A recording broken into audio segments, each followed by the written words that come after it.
c'est malheureux, mais c'est comme ça. Par les émotions, t'es souvent mal guidé.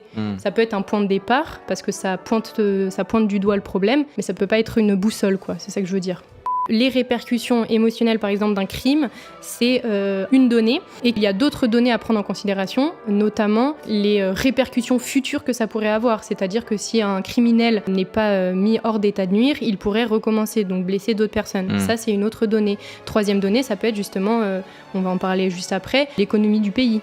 Si un criminel met à mal l'économie du pays, mais n'apporte absolument rien, c'est une donnée aussi de comment réfléchir les règles. Et du coup, ce que je veux dire, c'est que humainement, comme on n'a pas forcément la responsabilité d'ériger des structures, on a la facilité de se dire je préfère réfléchir de manière émotionnelle et je préfère me positionner émotionnellement face à un sujet. Mais en fait, tu ne peux pas construire si tu es dans l'émotion.